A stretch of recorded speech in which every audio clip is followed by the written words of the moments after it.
திருவள்ளுவர் தினத்தன்று முதலமைச்சர் திரு மு.க. ஸ்டாலின் வந்து ஒரு 4 வாக்குறுதிகளை அறிவிச்சிருக்காரு. அது அழகு தமிழில் படிக்கிறதுக்கு நல்லா தான் இருக்கு. ஆனால் 2021 தேர்தலின் போது இதே திரு மு.க. ஸ்டாலின், இதே திரு திமுக கொடுத்த வாக்குறுதிகள் என்னவாயிற்று அப்படின்ற கேள்வி இந்த இடத்துல தொக்கி நிற்குது. அதில் பார்த்தீங்கன்னு சொன்னால் நீட் வாக்குறுதி, கல்விக்கடன் ரத்து, நகைக்கடன் ரத்து, மாதம் மின்கட்டண கணக்கீடு, இப்படி அனுமான் வாள் போல வாக்குறுதிகள் நின்று கொண்டே போகிறது. இந்த 505 வாக்குறுதிகளில் கிட்டத்தட்ட ஒரு 75% வாக்குறுதிகள் நிறைவேற்றப்படவில்லை என்றே எதிர்க்கட்சிகள் குற்றச்சாட்டை முன்வைக்கின்றன.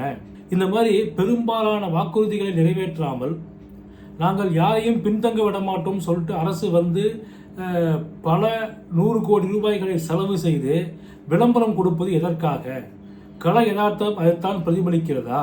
போதைப்பொருள் புழக்கம், கள்ளச்சாராய விற்பனை, கஞ்சா புழக்கம், கொலை, கொள்ளை, இப்படி கள யதார்த்தம் பகீர் உண்மைகளை வெளிப்படுத்துகிறது. இதையெல்லாம் தாண்டி மனித உறுப்பு திருட்டு, அதாவது கிட்னி தெஃப்ட் இருக்கு இல்லைங்களா, இதை பற்றி அரசு கண்டுகொள்ளவே இல்லை. தனியாக ஒரு குழு போட்டாங்க, அது மட்டும் அந்த குழு தூங்கிட்டு இருக்கு, எந்த வேலையுமே செய்யலை. ஒரு பக்கம் மெகா விளம்பரங்கள், மறுபக்கம் மிரள வைக்கும் குற்றங்கள், விளம்பர வெளிச்சத்திற்கு பின்னால் ஒளிந்து கொண்டிருக்கும் இந்த திமுக அரசை பற்றிய ஒரு சில நிதர்சனமான உண்மைகளை தெரிந்து கொள்வோம். இது வேல்ஸ் மீடியாவின் பொலிட்டிக்கல் வாட்ச் நிகழ்ச்சி. வணக்கம். முதலமைச்சர் சொன்ன 4 திட்டங்கள்ல முதல்ல வறியோர் மற்றும் எளியோருக்கான நலத்திட்டங்கள் அப்படின்னு சொல்லிட்டு பாயிண்ட் அவுட் பண்ணியிருக்காரு. புரட்சித் தலைவி அம்மா ஆட்சியில் அம்மா உணவகங்கள் திறக்கப்பட்டன. 2021 இவங்க ஆட்சிக்கு வந்த பிறகு அம்மா உணவகங்களுக்கான நிதி படிப்படியாக குறைக்கப்பட்டது. கிட்டத்தட்ட 650க்கும் மேற்பட்ட அம்மா உணவகங்கள் இயங்கி வந்த நிலையில் இன்று பெரும்பாலான அம்மா உணவகங்கள் மூடப்பட்டு விட்டன. இயங்கக்கூடிய ஒரு சில உணவகங்களிலும் தரமற்ற உணவுகளை வழங்கப்படுவதாக குறை கூறப்படுகிறது. பசியோடு வரும் கூலி தொழிலாளிக்கு இந்த அரசு இயக்கக்கூடிய மிகப்பெரிய துரோகம் இல்லையா இது? அதே போல புரட்சித் தலைவி அம்மா ஆட்சியில ஏழை பட்டதாரி பெண்களுக்கு 8 கிராம் தங்கம், அதாவது தாலிக்கு தங்கம் கூட 50,000 ரூபாய் நிதி கொடுத்தாங்க. இதை இந்த அரசு, இந்த விடியா திமுக அரசு பதவியேற்ற பிறகு அதை நிறுத்திவிட்டது. அதை நிறுத்திவிட்டு நாங்கள் மாதம் 1000 ரூபாய் கொடுக்குறோம்னு சொல்லிட்டு ஒரு திட்டத்தை கொண்டு அதை ஒன்றுமில்லாமல் செய்து கொண்டிருக்கிறார்கள். இந்த திட்டத்தின் முக்கியத்துவத்தை உணர்ந்து, அல்லது இந்த திட்டத்தின் பயனாளிகளுடைய எண்ணிக்கையை உணர்ந்து, அல்லது இந்த திட்டம் எந்த அளவுக்கு பயனாளிகளுக்கு உதவுகிறது என்பதை உணர்ந்துதான் எடப்பாடியார் இப்போ என்ன அறிவிச்சிருக்காரு? தாலிக்கு தங்கம் திட்டம் மீண்டும் தொடரும், அதோடு நாங்கள் பட்டுப்புடவையும் கொடுக்குறோம்னு சொல்லிட்டு அறிவிச்சிருக்காரு. அதே மாதிரி புரட்சித் தலைவி அம்மா ஆட்சியில் விலையில்லா மாடு, ஆடுகள் கொடுக்கப்பட்டது. இதனால் கிராம பொருளாதாரம் மேம்பட்டது. இப்போ கிராமப்புற பெண்கள் ஆண்களை சார்ந்திருக்காமல் சுயசார்பு பொருளாதாரத்தில் முன்னேற்றம் அடைஞ்சாங்க. அந்த குடும்பமே முன்னுக்கு வந்திருந்தது. அதையும் இந்த விடியா ஆட்சி வந்த பிறகு நிறுத்திவிட்டது. இரண்டாவதாக சமூக அநீதிக்கு எதிரான துணிச்சல் அப்படின்றாரு முதலமைச்சர். களத்தில் அப்படியா இருக்கு. வேங்கை வயல்ல குடிநீர் தொட்டியில மலம் கலந்து 750 நாட்களுக்கு மேலாக ஆகப் போகிறது. இதுவரை முதலமைச்சரோ அல்லது ஒரு அமைச்சரோ யாரும் அங்கு சென்று பார்க்கவில்லை. உண்மை குற்றவாளிகள் இதுவரை கைது செய்யப்படவில்லை. ஒட்டுமொத்தமாக பார்த்தால் தமிழ்நாட்டில் தலித்துகளுக்கு எதிரான வன்முறை அதிகரிச்சுட்டே வருது. நாங்குநேரி இதற்கு மிகச்சிறந்த உதாரணம். அதே மாதிரி இன்னொரு இடத்துல புல்லட்ல போறான்னு சொல்லிட்டு ஒரு இளைஞனை பிடித்து அடித்த சம்பவம் நடைபெற்றிருக்கிறது. பட்டியலினத்தைச் சேர்ந்த ஊராட்சி மன்ற தலைவர்களோ உறுப்பினர்களோ இன்னும் எந்த அளவுக்கு அவமானப்படுத்தப்படுகிறார் என்பது அரசுக்கு நன்றாகவே தெரியும். ஏன் ஒரு அமைச்சரே இந்த பட்டியலினத்தைச் சேர்ந்த ஒரு சகோதரியை எவ்வளவு இழிவுபடுத்தினார் என்பது எல்லாருக்குமே தெரியும். இது சமூக நீதியின் தோல்வி இல்லையா? முதலமைச்சருக்கு இதெல்லாம் தெரியாதா?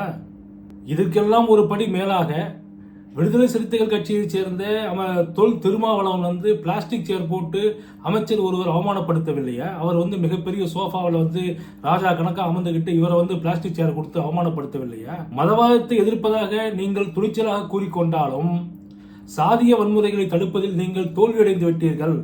இந்து மதத்தை எதிர்ப்பதை மட்டுமே நீங்கள் மதவாதத்தை எதிர்ப்பதாக சொல்கிறீர்கள். அது மிக தவறு. அனைத்து மதங்களிலும் இருக்கக்கூடிய மத அடிப்படைவாதிகளை கண்டிப்பதுதான் மதவாதத்தை கண்டிப்பதாக இருக்குமே தவிர ஒரு குறிப்பிட்ட மதத்தை மட்டும் எதிர்ப்பது மதவாதத்தை எதிர்ப்பதாக ஆகாது. இளைய சமூகத்தின் அறிவாற்றலை பெருக்குவோம் என்கிறார் முதலமைச்சர். மூன்றாவதாக, ஆனால் கள யதார்த்தம் இதற்கு நேர்மாறாக இருக்கிறது. எல்லா இடத்திலும் கஞ்சா புழக்கம், மது புழக்கம் வந்து மது வந்து ஆறா ஓடுது, கஞ்சா வந்து அளவே இல்லாமல் புழக்கத்தில் இருக்குது. இது இல்லாமல் வந்து சிந்தட்டிக் ட்ரக்ஸ்ன்னு சொல்லக்கூடிய ரசாயன போதைப் பொருட்கள் ஒரு பக்கம், அது வந்து மேல்தட்டு மக்களுக்கானது. இதை வந்து இந்த கஞ்சான்றது வந்து சர்வசாதாரணமாக இன்றைய மாணவர்கள் வந்து ஸ்கூல் யூனிஃபார்மில் கஞ்சா அடிச்சுட்டு பசங்க வந்து தகராறு பண்ணுறாங்க ரோட்டில். மாணவிகள், பள்ளி மாணவிகள் வந்து மது போதையில் மது அருந்து விட்டு தகராறு பண்ணுறாங்க. மது அருந்தும் வீடியோக்கள் வந்து வெளியாகுது. இதெல்லாம் வந்து எந்த அளவுக்கு சமூகம் வந்து ஒரு மோசமான பாதையை நோக்கி, கலாச்சாரம் வந்து எந்த அளவுக்கு ஒரு இழிவான பாதையை நோக்கி சென்று கொண்டிருக்கிறது அப்படின்றத வெட்ட வெளிச்சமாக காட்டுது. இந்த பள்ளி கல்லூரி மாணவர்கள் வந்து போதைக்கு அடிமையாக தடுக்க அரசு எந்த நடவடிக்கையும் எடுக்கவில்லை. அவர்களை ஆசிரியர்கள் கண்டிக்க முடியவில்லை. பசங்க வந்து கஞ்சா ஸ்கூலுக்கு வராங்கன்னா ஆசிரியர்கள் வந்து அவளை கேள்வி கேட்டாங்கன்னா ஆசிரியர் அடிக்கிறாங்க, ஆசிரியரை மிரட்டுறாங்க. அதை மீறி தண்டிக்கும் ஆசிரியர்களை அரசு வந்து சஸ்பெண்ட் செய்கிறது. என்னைக்கு வந்து ஆசிரியர் கையிலிருந்து கோல் பிடுங்கப்பட்டதோ இல்லை ஸ்கேல் பிடுங்கப்பட்டதோ அன்றோடு இந்த மாணவர் சமுதாயம் சீரழிவை நோக்கி செல்ல தொடங்கிவிட்டது அப்படின்றது தான் யதார்த்தமான உண்மை. முதல்ல ஒரு டிஜிபி இருந்தார், ஆப்ரேஷன் 4.0 வரைக்கும் நடத்தி பார்த்தார். அவரால் ஒன்றும் பண்ண முடியல. அதாவது பண்ணுற மாதிரி ஒரு பவலா காமிச்சாரா இல்லை உண்மையாலுமே களத்தில் இறங்கி அவர் வந்து கஞ்சா வேட்டை நடத்தினாரான்னு தெரியாது. ஆனால் இன்னமும் கஞ்சா புழக்கம் வந்து மிக மோசமாக இருக்கிறது. அந்த கஞ்சா கைது வந்து 300% அதிகரித்திருப்பதாக புள்ளி விவரங்கள் காட்டுகின்றன. இளைய சமுதாயத்தின் அறிவாற்றலை வளர்ப்போம் அப்படின்னு சொல்லிட்டு முதலமைச்சர் சொல்றாரு. அதிமுக ஆட்சியில் 10ஆம் வகுப்பு 12ஆம் வகுப்பு மாணவர்களுக்கு வந்து விலையில்லா மடிக்கணினி வழங்கப்பட்டது. இந்த ஆட்சி வந்த பிறகு அது நிறுத்தப்பட்டது. மாணவர்களும் வந்து கேட்டு கேட்டு வெறுத்து போய் விட்டு இருந்த நேரத்தில் தேர்தல் நெருங்குது அப்படின்ன ஒன்று கல்லூரி 3ஆம் ஆண்டு படிக்கக்கூடிய மாணவர்களுக்கு, அதாவது 4.5 ஆண்டுகள் கழித்து ஆட்சி அமைத்து 4.5 ஆண்டுகள் கழித்து கல்லூரி 3ஆம் ஆண்டு படிக்கக்கூடிய மாணவர்களுக்கு நீங்கள் வந்து இலவச மடிக்கணினி கொடுக்குறீங்க. எதற்காக கொடுக்குறீங்க? அவங்களுக்கு கூட அவர்கள் நலனை மனதில் வைத்தா? சத்தியமாக இல்லை. அவங்க வந்து ஓட்டு போடுவாங்க, எப்படியாவது அவங்க ஓட்டை வாங்கிடணும், இளைஞர்கள் ஓட்டு வந்து வேறு பக்கம் திரும்புகிற மாதிரி இருக்கிறது, அதனால் இந்த ஓட்டை எப்படியாவது வாங்கிடணும்னு சொல்லிட்டு இதை வந்து ஒரு இலவச வாக்குகளை பெறுவதற்கான கருவியாகவே நீங்கள் இந்த லேப்டாப்பை பயன்படுத்துவீர்கள் என்பதுதான் எனது பகிரங்க குற்றச்சாட்டு. அதே மாதிரி அம்மா ஆட்சியில் 11ஆம் வகுப்பு மாணவர்களுக்கு வந்து விலையில்லா சைக்கிள் கொடுத்தாங்க. அந்த சைக்கிள் நீங்கள் கொடுக்குறீங்களா? அந்த திட்டத்தில் பல்வேறு குளறுபடி பெரும்பாலான மாவட்டங்களில் இந்த திட்டத்துக்கு 3 விழா நடத்தியாச்சு. இதுதான் அறிவாற்றலை வளர்க்கும் லட்சணமா? தொழில் வளர்ச்சி பற்றி முதலமைச்சர் வந்து பேசுறாரு. எப்படி அவருக்கு பேசுறது வந்து மனசு வருதுன்னு தெரியல. அவர் வந்து பல நாடுகளுக்கு வந்து தொழில் முதலீட்டை ஈர்க்க போகிறோம்னு சொல்லிட்டு போனாரு. இதுவரைக்கும் ஒரு முதலீடு கூட இங்கே வரல. அதை பற்றி கேட்டால் வெறும் வெள்ளை பேப்பர் எடுத்து காண்பிக்கிறார் தொழில்துறை அமைச்சர். அந்த லட்சணத்துல தான் இந்த ஆட்சி நடந்துட்டு இருக்கு. இந்த திமுக ஆட்சி அதிக மின்கட்டணம், நிர்வாக சுமை போன்ற காரணங்களால சிறு குறு தொழில்கள்லாம் வந்து நசுக்கப்பட்டிருக்கு. மின்கட்டண உயர்வால மட்டும் கடந்த 3 ஆண்டுகளில் சுமார் 50,000க்கும் மேற்பட்ட MSME செக்டார் வந்து மூடப்பட்டிருக்கிறது. பெரும் முதலீடுகள், அதாவது பெரும் தொழிற்சாலைகள்லாம் வந்து தமிழ்நாட்டுக்கு வரத்துக்கு முயற்சி பண்ணி இவர்கள் வந்து 3 சீக்களை கேட்டு அதனால் அவர்கள் வெறுத்து போய் கர்நாடகாவுக்கும் ஆந்திராவுக்கும் போயிட்டாங்க. இந்த மாதிரி பெரும் தொழில் முதலீடுகள் அண்டை மாநிலங்களுக்கு செல்வதால் தமிழக இளைஞர்களின் வேலைவாய்ப்பு, வாழ்வாதாரம் பாதிக்கப்படவில்லையா? இதை பற்றி அரசு ஏன் அக்கறை கொள்வதில்லை? மறுபுறம் மகளிர் மேம்பாடு, இதை வந்து எப்படி தான் வந்து இந்த வாய் கூசாம முதலமைச்சர் சொல்றாருன்னு தெரியல. டாஸ்மாக் மூலமாக, அதாவது கொத்து கொத்தாக தாலி அறுக்கிறார்கள். அம்மையார் கனிமொழி சொன்னாங்க, எங்கள் ஆட்சி வந்தால் நாங்கள் வந்து ஒரு சொட்டு மது இல்லாமல் பண்ணுவோம். மது எங்கள் கட்சியில் இருக்கிற வந்து நிர்வாகிகள் யார் யாரெல்லாம் மது ஆலை நடத்துகிறாங்களோ அவரையெல்லாம் மூட சொல்லுவோம் அப்படின்னு சொல்லிட்டு. அப்படியே நடக்குது. திருப்பூரில் வந்து அதிக அளவு வடமாநிலத்தில் இருக்காங்கன்னு சொல்லிட்டு அங்கே டாஸ்மாக் போர்டையே வந்து ஹிந்தியில் வைக்கிறாங்க. அந்த லட்சணத்தில் ஆட்சி நடத்துறீங்க நீங்கள். ஒவ்வொருத்தரும் மதுவுக்கு அடிமையாகி இதனால் வந்து குடும்ப வன்முறை அதிகமாகுது. பிள்ளைகள் வந்து பாதிக்கப்படுகிறார்கள். நேரடியாக பாதிக்கப்படுவது குடும்ப பெண்கள் வந்து வாழ்க்கையை நடத்த முடியாமல் அல்லோலப்படுறாங்க, அவதிப்படுறாங்க. பெண்களுக்கு பாதுகாப்பு இல்லை, சட்டம் ஒழுங்கு சீரழிஞ்சு இருக்கு, அவங்க வெளியே போகிறதுக்கு பயப்படுற நிலைமையில் இருக்கு. நீங்கள் இந்த மாதிரி இருக்கும்போது மகளிர் மேம்பாடுன்னு சொல்லிட்டு எதை அடிப்படையாக வைத்து சொல்கிறீர்கள் முதலமைச்சர் திரு ஸ்டாலின் அவர்களே? தமிழகத்தில் சட்டம் ஒழுங்கு சந்தி சிரிக்கிறது. பாலியல் பலாத்காரங்கள் சர்வ சாதாரணமாகிவிட்டது. கூட்டு பலாத்காரங்கள் எந்தவித தடையும் இல்லாமல், எந்தவித பயமும் இல்லாமல் நடத்தப்படுகிறது. உங்க கட்சிக்காரங்க தான், திமுக காரங்க தான் பெரும்பாலான பாலியல் பலாத்காரங்கள்ல ஈடுபடுறது. அவர்களுக்கு பெரும் தலைகள் ஆதரவாக இருக்கு அப்படின்றது வந்து வேதனையின் உச்சம். தமிழ்நாடு ஒரு குற்ற மாநிலமாக அல்லது இந்தியாவின் குற்ற தலைநகராக மாறி வருகிறது அப்படின்னு சொல்றதுல எந்த விதமான மாற்று கருத்துக்கும் இடம் இருக்க முடியாது. இதெல்லாம் உச்சகட்டமாக தமிழ்நாட்டில் வந்து கிட்னி திருட்டு, உங்கள் கட்சி எம்எல்ஏ, திமுக எம்எல்ஏவே வந்து கிட்னி திருட்டில் ஈடுபடுறாரு. அது வெட்ட வெளிச்சமாக அப்பட்டமாக நிரூபிக்கப்படுகிறது. ஆனால் அந்த மருத்துவமனை மீதோ அந்த எம்எல்ஏ மீதோ இதுவரை எந்த நடவடிக்கையும் எடுக்கப்படவில்லை. அவர்களை காப்பாற்ற வேண்டிய அவசியம் ஏன்? ஏன்னா அவர் வந்து உங்கள் கட்சியை சேர்ந்தவர், அதனால் நீங்கள் அவர் காப்பாற்றுறீங்க. இப்போ சமீபமாக அந்த தனலட்சுமி சீனிவாசன் மருத்துவமனையும் தாண்டி கிம்ஸ் அப்படின்ற ஒரு மருத்துவமனை வந்து இனிமேல் கிட்னி திருட்டில் ஈடுபட்டிருக்குன்னு சொல்லிட்டு தகவல் வெளியாக இருக்கு. அவர்களை காப்பாற்றவும் இந்த அரசு முனைந்திருக்கிறது.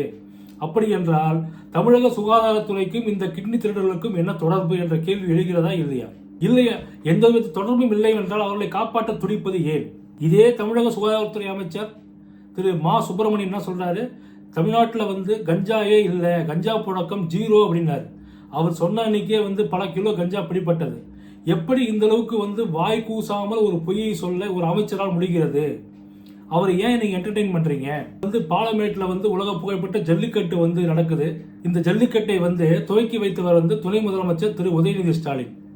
அவர் என்ன பண்ணார், காலையில் தெரியல அப்படி இல்லைங்க, தூக்க கலக்கம் தெரியல, அதனால ஒரு 2 மணி நேரம் தாமதமாக வந்தார். 7 மணிக்கு தொடங்க வேண்டிய ஜல்லிக்கட்டு மரபுகளை எல்லாம் மீறி 9 மணிக்கு தொடங்கப்பட்டது. அவ்வளவுதான். அது மட்டும் இல்ல, வாடிவாசலுக்கு வலது பக்கம் வந்து என்ன பண்றாங்க, இவங்க வந்து வெல்வோம் ஒன்றாகன்னு சொல்லிட்டு இவங்க விளம்பரத்தை தூக்கி வச்சிருக்காங்க.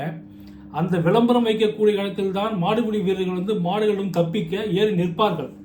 அந்த இடத்துல நீங்க ஃப்ளக்ஸை வச்சிட்டீங்கன்னு சொன்னா அவங்க எங்க போய் நிற்பாங்க?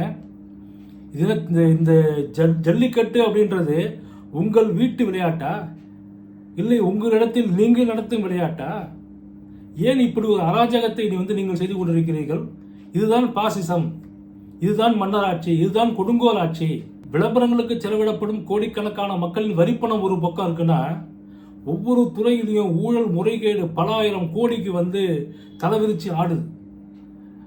எடப்பாடியார் வந்து கவர்னர்கிட்ட போய் கொடுத்துருக்காரு, 4 லட்சம் கோடி வந்து ஊழல் நடந்திருக்குங்க அப்படின்னு சொல்லிட்டு. சும்மா கொடுக்கல, புத்தகம் போட்டு எந்தெந்த துறையில் எவ்வளவு நடந்திருக்கிறது என்று விழாவாரியாக பட்டியலிட்டு கொடுத்திருக்காரு. எல்லாத்துக்கும் விளம்பரங்களுக்கு செலவிட பணம் இருக்கிறது. ஆனால் 12,000 பகுதி நேர ஆசிரியர்களை பணி நிரந்தரம் செய்ய பணம் இல்லை. அவர்கள் ஒருவர் உயிரை மாய்த்து கொண்டார். அப்படி இருந்தும் கூட அந்த உயிரை மாய்த்து கொண்டு ஆசிரியர் வந்து இந்த ஆசிரியர் சமூகம் வந்து போராட்டத்தில் இருக்கும்போது முதலமைச்சர் திரு ஸ்டாலின் வந்து என்ன பண்றாரு, வைப் பண்றாராம். அங்க போய் வந்து பேட்டி கொடுத்துன்னு பாட்டு பாடினு பறை இசை அடித்து கொண்டு வைப் பண்ணிட்டு இருக்காரு. இங்கு ஆசிரியர் சமுதாயம் நடுரோட்டில் கதறி கொண்டிருக்கிறது. இதுதான் ஒரு ஆட்சிக்கு அழகா? இதுதான் திராவிட மாடல் ஆட்சியா? நடுநிலை வாக்காளர்களே சிந்தித்து பாருங்கள். ஏற்கனவே கொடுத்த வாக்குறுதிகள் வந்து காகிதத்தில் இருக்கின்றன. இப்போது மீண்டும் 4 வாக்குறுதிகளை கொடுத்திருப்பதாக முதலமைச்சர் கூறுகிறார். ஏழைகளுக்கான திட்டங்கள் வந்து நிறுத்தப்பட்டு விட்டன. போதைப் பொருள் புழக்கம் கட்டுப்பாடின்றி இருக்கிறது. இப்போது கொடுக்கப்பட்டுள்ள அழகு தமிழ் வாக்குறுதிகள் உங்கள் பசியை தீர்க்குமா? பழைய ஏமாற்றங்களை மறைக்க புதிய விளம்பரங்கள் போதுமா? தயவு செய்து சிந்தித்து பாருங்கள். இந்த விடிய அரசு நிறுத்தியது வெறும் திட்டங்களை மட்டுமல்ல, ஏழைகளின் வாழ்வாதாரத்தை நிறுத்தியுள்ளது. எங்களுக்கு விளம்பரம் வேண்டாம், விளக்கம் வேண்டும். உங்கள் கருத்தை தயவு செய்து மறக்காமல் கமெண்ட் பாக்ஸ்ல பதிவு பண்ணுங்க. நன்றி. உண்மையை உறக்கச் சொல்வோம். இது வேல்ஸ் மீடியா தமிழ்.